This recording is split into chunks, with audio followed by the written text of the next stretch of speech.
Assalamualaikum warahmatullahi wabarakatuh. Kembali lagi di channel Radio Horor. Untuk kisah kali ini ada sebuah cerita kiriman dari Doni Permana. Dan untuk kisah yang akan saya bawakan kali ini, sebuah kisah yang berjudul Asrama di Gunung Selamet. Sebelum kita lanjut ke ceritanya, tekan dulu tombol like video ini dan jangan lupa tekan juga tombol subscribe channel ini.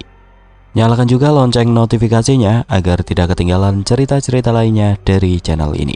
Dan buat teman-teman yang pengen belanja-belanja, nanti silakan saja klik etalase yang ada di pojok kiri bawah.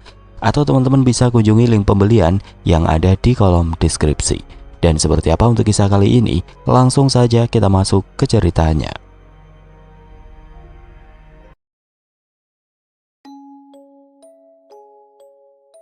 Air mata menetes dengan sendirinya dari wajah Aldi. Suapan nasi yang hendak dimasukkan ke dalam mulut menjadi batal. Raut wajahnya seketika berubah menjadi kesedihan. Kini dia terus menangis sesekukan setelah mendengar setiap bait nyanyian pengamen yang berjudul Sarjana Muda. "Nasimu jadi kuah, Mas," tegur seorang pria tua membangunkan lamunan kesedihannya. Terasa lelah sekali kakinya melangkah karena tidak kunjung mendapatkan jawaban dari setiap kertas coklat yang ia masukkan ke setiap perusahaan. Gelar sarjana tidak menjadi patokan untuk menghasilkan kebahagiaan. Semangat berjuang hanya di awal saat ia baru lulus wisuda. Tapi setelah 2 tahun lamanya mencari kerja, harapan itu perlahan sirna. Seketika Aldi mengusap air mata yang jatuh di pipinya setelah pria tua menegurnya. "Coba lihat lamaran kerjamu," ucapnya kembali. Kertas coklat yang berisi surat lamaran selalu menemaninya kemanapun ia melangkah. Perjumpaan pertama dengan pria tua di warung Tegal pinggir jalan menjadi awal mula kisahnya dimulai. Kemudian Aldi memberikan kertas lamaran dengan sopan. Lalu pria tua tersebut membuka dan mengecek dengan seksama semua surat-surat lamaran Aldi. "Lulusan jurusan informatika?" tanyanya kembali seakan duduknya di warung makan tersebut sedang berada di ruangan dan sedang diinterview kerja. "Iya, Pak," jawabnya dengan sopan. "Mau kerja di asrama yang saya dirikan. Kebetulan di sana kekurangan guru komputer," pintanya. "Serius, Pak? Saya mau sekali, Pak," jawab Aldi sumringah. "Hari ini juga kita berangkat ke asrama." "Siap, Pak." Setelah membayar makanan yang dimakan, mereka berdua masuk ke dalam mobil Mercy berwarna biru dongker. "Perjalanan akan panjang dan melelahkan." Itulah sepatah kata yang pria tua ucapkan saat perjalanan baru dimulai. Aldi hanya manut, tidak berani membantah apalagi dia seorang perantauan yang berasal dari Tanah Minang ke kota Bandung sehingga membuatnya tidak tahu jalan. Dan keanehan pun terjadi setelah pria tua berkata demikian. Tubuhnya menjadi sangat mengantuk, padahal waktu itu jam menunjukkan pukul 7 pagi. Setelah menguap terus-terusan, ia pun tertidur sangat lelap. Singkat cerita, dia terbangun karena ingin buang air kecil, dan betapa kagetnya ia saat melihat jam di tangan menunjukkan pukul 2 siang. Keinginan buang air kecil pun seketika sirna di saat ia melihat pemandangan sangat indah di sebuah gunung yang sangat tinggi. "Itu gunung apa, Pak? Tinggi dan indah benar." "Gunung itu atapnya Jawa Tengah. Nama gunungnya adalah Gunung Selamet. Asrama pun berada di sana." "Kita tidak berada lagi di Jawa Barat, Pak?" tanyanya seakan tidak percaya. "Tidak, sekarang kita berada di Jawa Tengah." Mereka bertiga pun istirahat sejenak untuk makan dan sholat, lalu melanjutkan kembali perjalanan. Dan hal yang serupa pun kembali terjadi di saat mobil mulai berjalan. Rasa kantuk tiba-tiba datang, membuatnya tertidur lelap kembali. Selama perjalanan mereka hanya 2 kali berhenti untuk menunaikan sholat zuhur dan asar. Hingga akhirnya mobil pun berhenti di sebuah halaman rumah yang luas. Aldi terus-terusan mengusap wajahnya seakan tidak percaya dengan hal yang ia lihat. Rumah yang sangat mewah dan megah, bak sebuah istana, menandakan sang pemilik adalah orang sangat kaya. Dengan desain bangunan semuanya terbuat dari kayu jati, bukan dari tembok. Namun anehnya Aldi tidak dibawa masuk ke dalam rumah mewah tersebut. Ia diajak langsung ke asrama tempat ia akan mengajar di keesokan harinya. Aldi hanya menurut dan mengikuti pria tua berjalan dari belakang. Mereka keluar gerbang kembali karena asrama berada di samping rumah besar tersebut. Dan betapa terkejutnya Aldi saat sampai di depan sebuah gerbang yang sangat besar dan tinggi.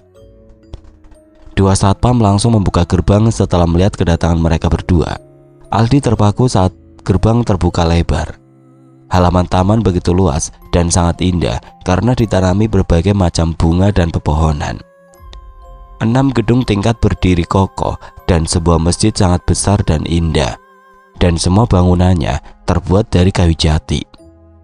Ternyata 3 gedung adalah gedung sekolah tingkat pertama dan sekolah tingkat menengah atas.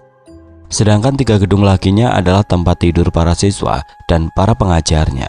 Dia langsung dibawa ke tempat dia akan tinggal selama mengajar di asrama. Kamar 409 adalah tempat dia akan tinggal. Mulai hari Senin kamu akan langsung mengajar. Ruangan komputer tempat para siswa akan belajar telah disiapkan. Begitupun dengan semua keperluan dan perlengkapan pribadi kamu juga sudah ada. Kamu mengajar di sini akan dibayar 10 juta setiap bulannya. Jelas pria tua. Saya mengerti Pak. Terima kasih banyak Pak atas kepercayaannya. Saya akan memberikan yang terbaik meskipun belum pernah mengajar. Jawabnya dengan sopan. Tapi selama 3 tahun kamu tidak boleh keluar dari asrama kalau bukan perintah dari saya. Jelasnya kembali. Aldi pun langsung setuju dengan persyaratan yang diberikan tanpa berpikir panjang. Setelah ngobrol panjang lebar tentang semua hal yang akan dikerjakan Aldi selama mengajar di sana, pria tua pun meninggalkannya. Dan keanehan terjadi setelah pria tua itu meninggalkan Aldi sendirian di kamar. Angin yang berembus dari luar kamar membuat semua bulu kuduknya berdiri. Dan di saat ia hendak menutup pintu, dia melihat kanan kiri kamar dan lingkungan di sekitarnya. Barulah ia menyadari kalau suasananya sangat sunyi sepi. Tidak ada satu orang pun di lingkungan asrama. Mungkin pada pulang ke rumah masing-masing karena ini adalah hari Sabtu dan besok libur sekolah. Bisiknya dalam hati lalu menutup pintu kamarnya. Ia langsung bergegas mandi dan sholat maghrib di dalam kamar. Dan di saat sebentar lagi memasuki waktu Isya, ia memutuskan untuk sholat di masjid yang berada dalam asrama. Kamar 409 berada di gedung lantai 2. Suasana begitu sunyi di saat Aldi berjalan menuju masjid. Langkah kaki yang tenang berubah menjadi tergesa-gesa setelah ia mendengar suara tertawaan yang terbawa oleh angin. Langkah cepat pun berubah menjadi setengah berlari di saat dia melihat teras depan gedung di depannya. Yang secara tiba-tiba jadi banyak sosok perempuan memakai jilbab warna hijau, baju berwarna putih lengan panjang, dan roknya berwarna hijau tua. Yang membuat Aldi takut karena perempuan muda tersebut keluarnya tidak melalui pintu kamar, seakan tiba-tiba berdiri di depan pintu kamar. Dan semuanya menatap tajam ke arah Aldi dengan senyuman manis menyeringai. Ketakutan dan keheranan Aldi semakin bertambah saat ia sampai di depan masjid. Banyak sekali laki-laki muda di dalam masjid memakai peci hitam, baju koko berwarna putih, dan menggunakan sarung berwarna hitam. Lebih dari 80 orang laki-laki muda sedang membaca ayat suci Al-Quran secara bersamaan, dan ada 10 orang pria dewasa duduk di bagian paling depan. Assalamualaikum. Sapaan seorang pria parubaya mengagetkan lamunan Aldi. Waalaikumsalam. Kamu guru baru yang Pak Mulyono katakan berarti ya? Perkenalkan, nama saya Iqbal Latif. Tanyanya sambil menyodorkan tangan mengajak perkenalan. Iya benar mas, perkenalkan nama saya Aldi. Jawabnya sopan. Mereka semua adalah murid asrama ini. Jelasnya seakan tahu apa yang dipikirkan Aldi. Iya mas, saut Aldi sambil mengusap pundaknya. Adzan Isya pun dikumandangkan oleh muadzin dan satu persatu rombongan perempuan pun berdatangan. Kemudian setelah iqomat, Aldi bersama semua siswa dan guru sholat berjamaah. Dan setelah selesai sholat, semua orang di masjid tidak langsung pulang ke kamar masing-masing. Mereka semua membuka sebuah kitab yang berjudul Safinatun Najah. Dan tema kitab yang sedang diajarkan tentang rukun Islam. Betapa khusyuk dan hikmatnya para siswa mendengarkan dan menuliskan semua pembelajaran yang dipimpin oleh salah satu guru. Dan tepat jam 10 malam pengajaran pun selesai. Mereka semua kembali ke kamarnya masing-masing. Begitupun Aldi pulang kembali ke kamarnya. Setelah sampai kamar, dia langsung mengunci kamarnya dan berbaring di ranjangnya. Dan tepat jam 3 pagi dia terbangun dari tidurnya yang terkejut karena suara riuh di luar kamar. "Bangun, bangun, bangun!" Lebih dari 10 orang menggedor semua pintu kamar dengan pentungan kayu.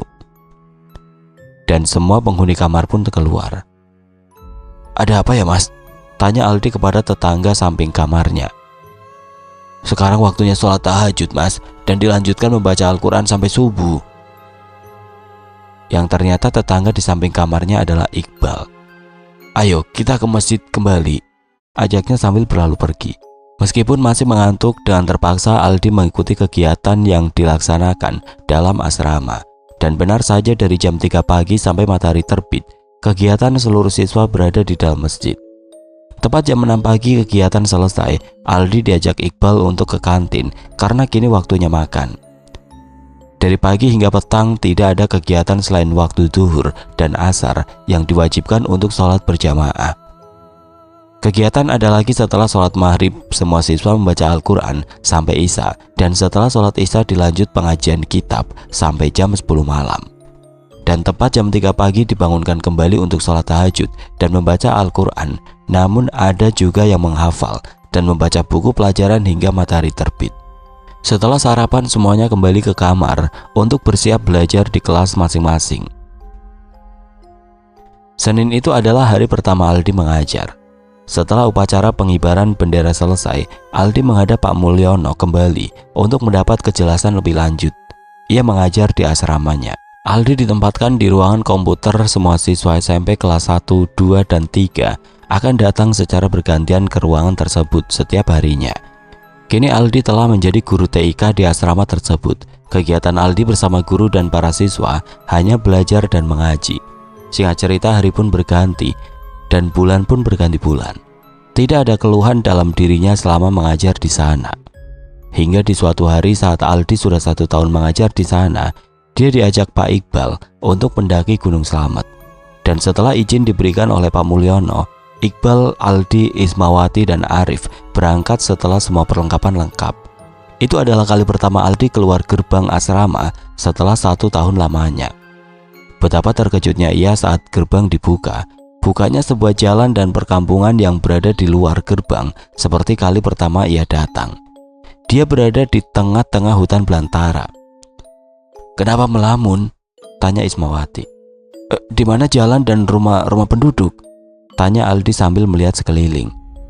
Karena yang tersisa hanyalah asrama dan rumahnya Pak Mulyono, sedangkan area sekitarnya menjadi hutan belantara yang sangat rimbun. "Udahlah, nanti kita jelasin sambil menikmati keindahan alam," ajak Iqbal sambil melangkahkan kaki. "Ada tugas yang harus kita kerjakan nanti, mereka keburu mati," sahut Isma sambil melangkah menyusul Iqbal. "Ini maksudnya gimana sih? Dan sekarang saya berada di mana?" tanya Aldi sambil menyusul mereka berdua. "Masa tiap hari mengaji juga masih takut?" jawab Arif. "Jadi sama sekali kamu belum tahu kamu mengajar di mana?" tanya Iqbal. "Di bawah Gunung Slamet kan? Tapi kenapa berubah jadi hutan belantara area sekitar asramanya?" tanyanya sambil berjalan. "Enggak di bawah, tapi di tengah-tengah gunungnya," jawab Isma. Enggak," sahut Aldi keheranan akan jawaban Isma. "Kamu menjadi guru bangsa lain di sini, Dik," jawab Arif di posisi depan sambil berjalan. "Ah? Iya, bangsa jin," Isma ikut menjelaskan. Aldi menghentikan langkahnya seakan tidak percaya akan ucapan guru-guru tersebut. "Kamu, Pak Mulyono, imam masjid dan beberapa santri lainnya yang terpilih saja manusia aslinya," jelas Iqbal yang ikut menghentikan langkahnya, berbalik ke belakang menghadap Aldi.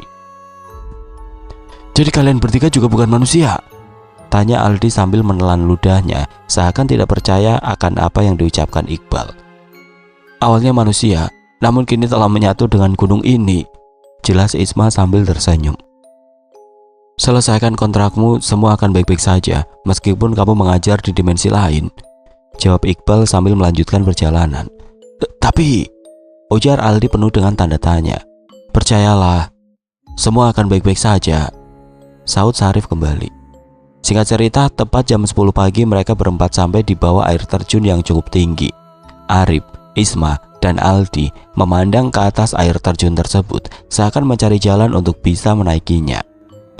sedangkan Iqbal berdiri terpaku menghadap sebuah batu yang cukup besar. "Kenapa, Bal? Melamun begitu? Nanti kesurupan pula," tanya Aldi. "Kamu lucu, hantu dirasuki hantu gimana ceritanya?" balas Isma sambil tertawa. "Di sana tempat ia menyatu dengan gunung ini," jawab Arif. Setelah diam sejenak, mereka berempat pun menaiki akar pohon yang menjuntai ke bawah air terjun. Sedikit penjelasan, meskipun Aldi bukanlah seorang pendaki, apalagi itu kali pertamanya mendaki gunung, tidak ada rasa lelah sedikit pun di tubuhnya. Badannya terasa sangat ringan meskipun sambil membawa ransel yang cukup besar. "Kita buka tenda di sini," ajak Iqbal setelah 2 jam perjalanan setelah melewati air terjun, dan 2 tenda pun dibuka dengan bekerja sama. Isma langsung memasak sedangkan Iqbal dan Arif mencari kayu bakar. Aldi hanya terdiam di depan tenda sambil melihat Isma yang tengah memasak. "Jangan melamun, nanti kerasukan saya," ledek Isma membangunkan lamunan Aldi. "Enggak ah, kalian hantu baik mana mungkin masukin raga saya," jawab Aldi. "Percaya enggak? Kamu juga untuk saat ini menjadi bagian dari kami selama kontrak belum selesai," jelas Isma. Jadi hantu maksudnya?" "Setengah-setengah kayaknya," jawab Isma sambil tertawa. "Nanti semua uang gaji aku bisa dibawa nggak ya?" "Jadi yang kamu lamunkan bukan rasa takut terhadap kita, melainkan masalah uang?" tanya Isma sambil geleng-geleng kepala. "Ya, apalagi kalau bukan masalah uang. Awalnya sih terkejut setelah tahu kebenarannya, tapi selama 1 tahun di sini, semua normal, tidak mesti yang ada ditakuti." "Terserah deh," jawabnya. "Nanti malam mau ikut saya nggak? Buat nakutin manusia biar nggak salah memilih jalan. Ada pendaki yang sok tahu jalur dan meninggalkan ketiga temannya," ajak Isma. "Boleh-boleh, kapan lagi bisa nakutin mereka?" Dan waktu pun terus berlalu, jam menunjukkan pukul 7 malam. Setelah izin kepada Iqbal dan Arif, mereka berdua pergi meninggalkan tenda. "Kalau aku berubah jadi nggak cantik lagi, kamu takut nggak?" tanya Isma di luar tenda. "Enggak, pokoknya yang saya takutin kalau pulang gak bawa uang," jawab Aldi. Setelah berucap, Isma membalikan tubuhnya dan membelakangi Aldi, dan setelah beberapa detik kemudian, dia membalikan kembali tubuhnya yang menghadap Aldi.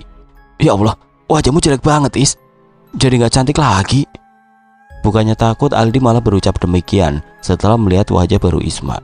Wajahnya berubah menjadi rata, tidak ada mata, hidung, maupun mulutnya. "Kerudungmu kenapa dilepas?" Bukannya takut, Aldi malah berucap demikian. Ternyata rambut Isma panjangnya sebahu. "Sengaja, namanya juga mau nakutin manusia," jawabnya Isma, bisa berbicara meskipun mulutnya menghilang. Tangan Aldi dipegang Isma, kemudian mereka berdua terbang. "Aku terbang," ucapnya sambil menjulurkan tangan satunya seperti gaya Superman. "Saya lepasin nih pegangan tangannya, banyak tingkah banget," jawab Isma. Jangan, nanti saya jadi bagian dari kalian yang nggak bisa pulang." Meskipun kala itu malam, suasana yang harusnya gelap gulita apalagi berada di tengah hutan berubah menjadi abu-abu. Semuanya terlihat jelas. Setelah beberapa saat terbang melayang, Isma dan Aldi hinggap di cabang pohon cukup besar. "Sembunyi di belakang pohon," pinta Isma. Kenapa?" "Nanti apa kata mereka jika kita berduaan, ntar disangka pacaran," jawabnya sambil mendorong tubuh Aldi. Karena di bawah ada salah satu pendaki yang sedang berjalan diterangi cahaya lampu headlamp. Isma ketawa, membuat pendaki tersebut melihat ke segala arah. Dan setelah melihat jelas ke arah Isma yang berdiri dengan wajah datar dan baju putih lusuh, pendaki tersebut balik lagi ke belakang menyusul kawan-kawannya dan tidak jadi berjalan ke jalur yang salah.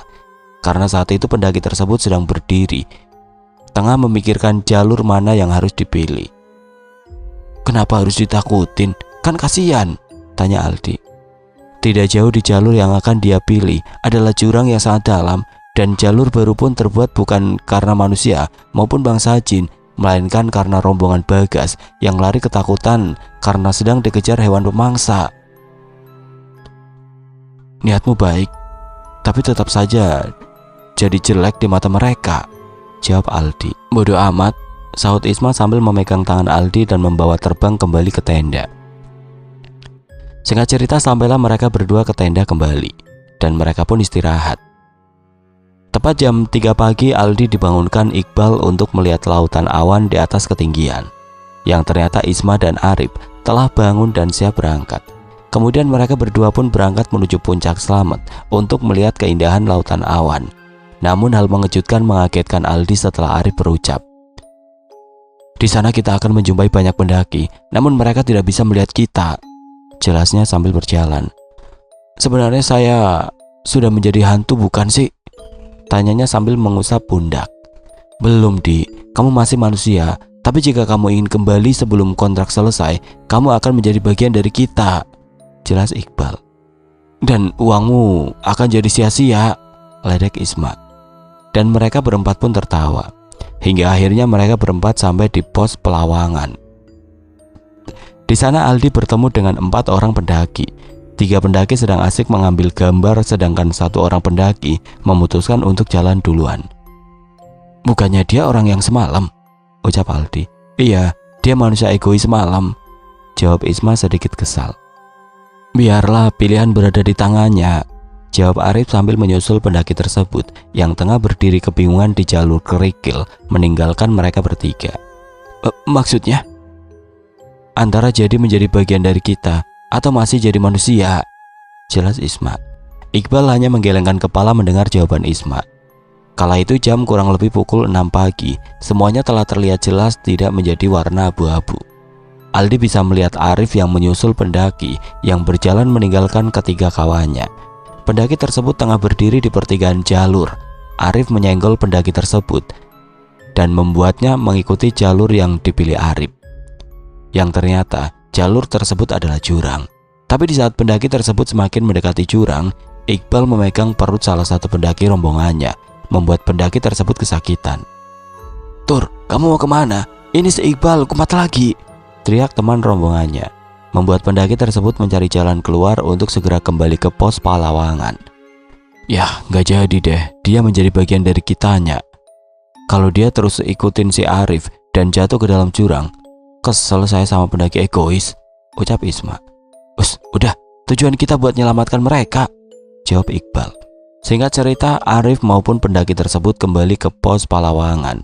Dan kini mereka berempat jalan bersama ke atas ketinggian. Aldi bersujud sambil menangis sesekukan setelah berada di puncak. Dia menangis bahagia karena bisa melihat langsung keagungan yang telah diciptakan Tuhan. Dan setelah puas menikmati keindahan alam di atas ketinggian, sebelum turun kembali, Iqbal berucap kepada Arif dan Isma. Dia meminta mengikuti keempat rombongan pendaki tersebut dan antarkan mereka ke bawah sampai selamat. Sedangkan Aldi dan Iqbal kembali pulang ke tenda. Singkat cerita, hari pun berganti dan tepat jam 7 pagi, Arif dan Isma telah kembali ke tenda. "Gimana? Mereka turun dengan selamat?" Pertanyaan pertama yang dilontarkan Aldi. "Selamat. Namun saya jahilin dulu kayak malam kemarin dan buat dia berputar-putar dulu," jawab Isma. Mendengar jawaban tersebut, Iqbal hanya menggelengkan kepala. Singkat cerita, tenda pun dibongkar dan mereka berempat pulang kembali ke asrama. Setelah kepulangannya mendaki dan mengetahui kebenarannya bahwa ia mengajar di dimensi lain dan para murid yang diajar juga bukan manusia, melainkan bangsa jin. Bukannya takut, dia malah lebih bersemangat untuk mengajar karena hal tersebut jarang didapatkan sembarang orang. Seiring berjalannya waktu, tidak terasa 3 tahun telah berlalu, menandakan kontraknya telah usai. Di bulan Agustus, Aldi dipanggil Pak Mulyono dan Pak Mulyono menjelaskan semuanya kepada Aldi kalau dia bukan mengajar bangsa manusia, melainkan bangsa jin.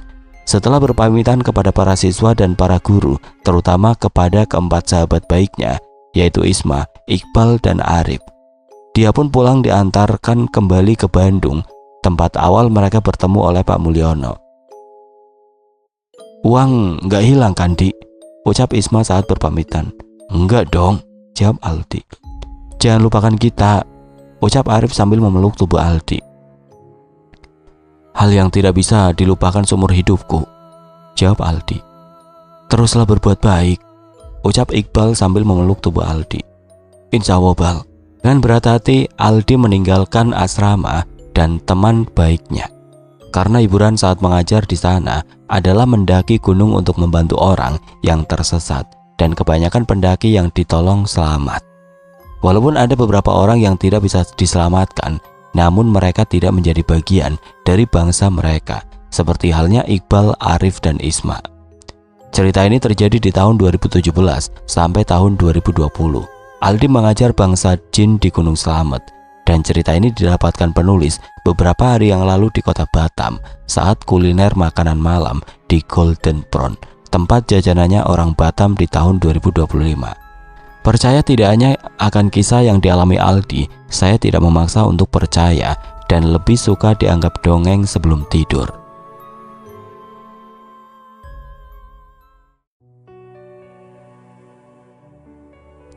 Oke teman-teman, sekian untuk kisah kali ini. Bagaimana menurut kalian tentang kisah ini? Tulis komentar kalian di kolom komentar. Dan buat teman-teman yang baru bergabung, jangan lupa untuk like, comment, share, serta subscribe channel ini.